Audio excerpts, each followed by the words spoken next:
करनित करहि राम पद पूजा, राम भरोसे हृदय नहीं दूजा। वृषभ राशि के जो जातक हैं, शनि महाराज आपकी कुंडली में 11 फरवरी से लेकर 18 मार्च तक अस्त होने जा रहे हैं।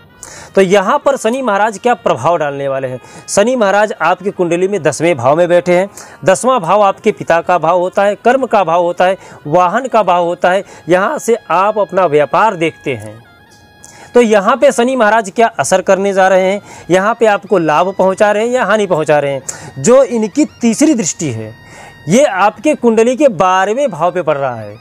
12वां भाव जो आपका व्यय का होता है, दंड का होता है, अपराध का होता है, व्यसन का होता है, जहाँ से आप दान करते हैं, जहाँ से आप टूर एंड ट्रैवल को देखते हैं।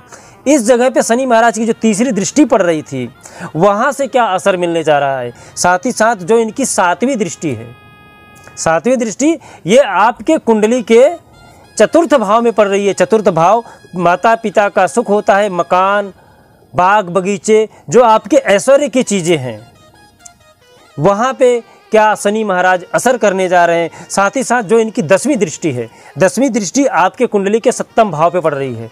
7म भाव स्त्री वर्ग का होता है, यहाँ से आप विवाह देखते हैं, सहवास देखते हैं, सेक्स देखते हैं। तो यहाँ पे शनि महाराज क्या असर करने जा रहे हैं, एक एक करके मैं इस पे चर्चा करूँगा। साथ ही साथ शनि महाराज के लिए खास उपाय क्या है, इस पर भी चर्चा करूंगा। साथ ही साथ मैं आपको बता दूं कि ये योग जो बन रहा है 27 साल के बाद, कुछ ऐसे योग आपकी कुंडली के बन रहे हैं जो आपको सुधारने की ज़रूरत है।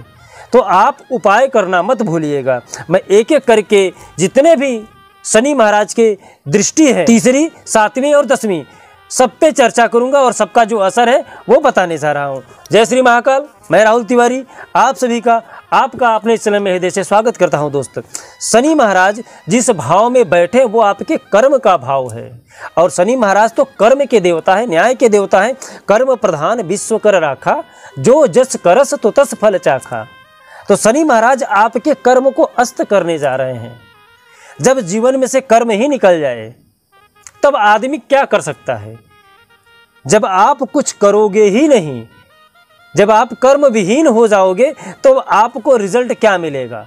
यहाँ पे आपका जो रिजल्ट होगा वो 0 करने जा रहे हैं शनि महाराज।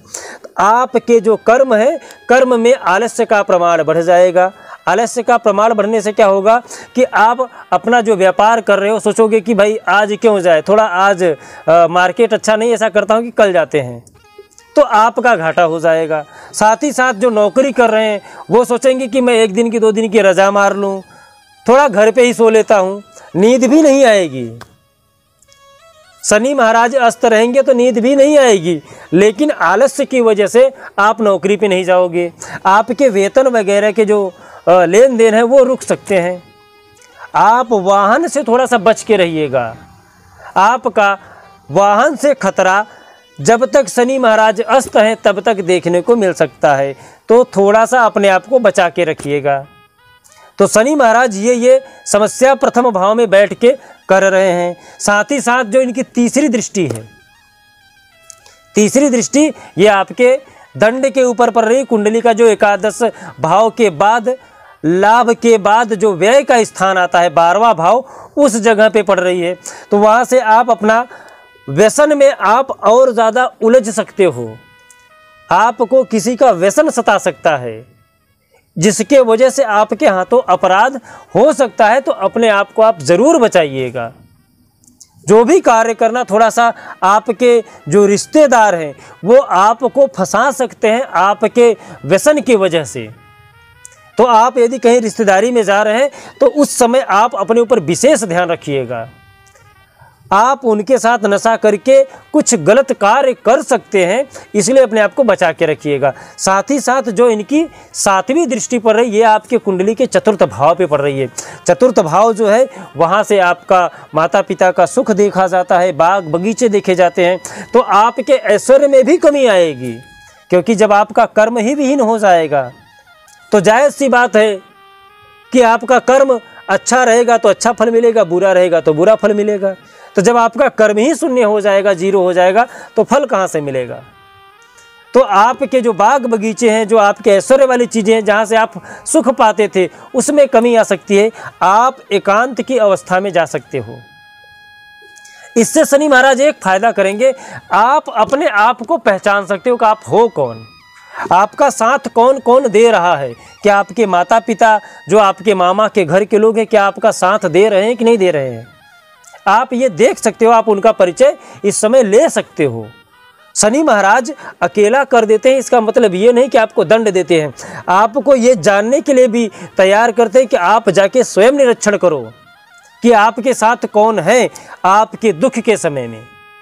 साथ ही साथ जो इनकी 10वीं दृष्टि पड़ रही, वो आपके कुंडली के 7वें भाव पे पड़ रही है। 7वें भाव में जो आपका स्त्री वर्ग है वो आपसे थोड़े से नाराज हो सकते हैं। साथ ही साथ व्यापार देखा जाता है, व्यापार में जो पार्टनर है उनको लेके खासा प्रॉब्लम हो सकती है। स्त्री वर्ग में तो कम प्रॉब्लम होगी, लेकिन जो पार्टनर आपके व्यापार के लेके हैं, किसी भी तरीके से जो आपसे जुड़े हुए लोग हैं, वो आपको धोखा दे सकते हैं। खासकर रिश्तेदार वर्ग, जो आपके रिश्तेदार हैं, आप उनको पैसे का लेन देन करते हैं तो बहुत ही सोच समझ के करिएगा। यदि खासकर उनके साथ आप व्यापार करते हैं तो बिल्कुल अपने आप को संभाल के रखिएगा जब तक शनि महाराज अस्त हैं तब तक। यदि आप उनके साथ व्यापार करते हैं तो आप सही तरीके से ही व्यापार करना, नहीं तो आपको वो फंसा सकते हैं और आपका पैसा डूब सकता है, व्यापार में घाटा लग सकता है आपको।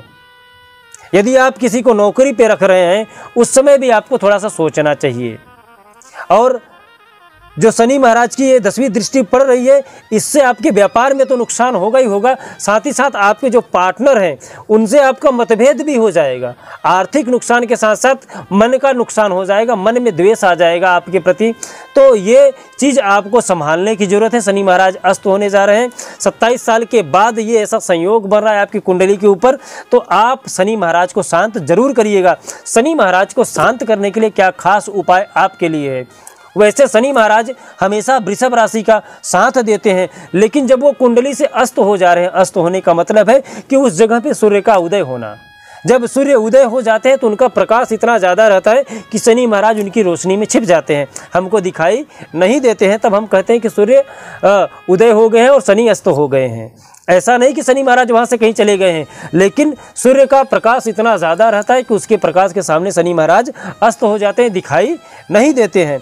तो शनि महाराज को तेज करने के लिए, शनि महाराज का उदय करने के लिए क्या उपाय करें, कर्म को मजबूत करने के लिए क्या उपाय करें। सबसे पहला नीति नियम है कि आप अपने अंदर आलस्य जो बढ़ रहा है आप उसके ऊपर काबू करिए।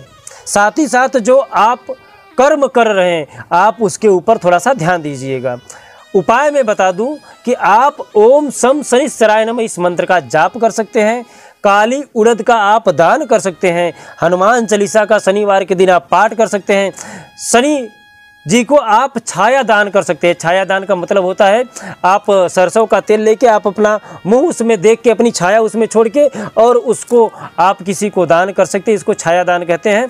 तो आप छाया दान भी दे सकते हो। साथ ही साथ आप शनि भगवान को तेल चढ़ाने के बाद जो उनकी कनिष्ठिका अंगुली होती है पैरों, उसमें थोड़ा सा मालिश कर दीजिएगा, इससे शनि महाराज खुश हो जाते हैं। तो ये छोटे छोटे रेमेडी हैं, आप इसको कर सकते हैं। जो आपको उचित लगे आप वो उपाय कर सकते हैं। यदि आपकी और भी कोई समस्या है तो आप हमें कमेंट में अपना नाम, अपनी समस्या और अपना जन्म तारीख लिखिएगा। यदि आपका जन्म तारीख नहीं है तो आप अपना नाम और समस्या लिखिएगा। साथ ही साथ अपने व्यक्तित्व को इतना महान बनाइए कि जो बड़े हैं वो आपसे सम्मान पा सकें, जो छोटे हैं वो आपसे प्रेम कर सकें और कोई भी स्त्री आपसे सहजता से बात कर सके। जय श्री महाकाल। आपका दिन शुभ हो, मंगल हो, स्वस्थ रहें, मस्त रहें।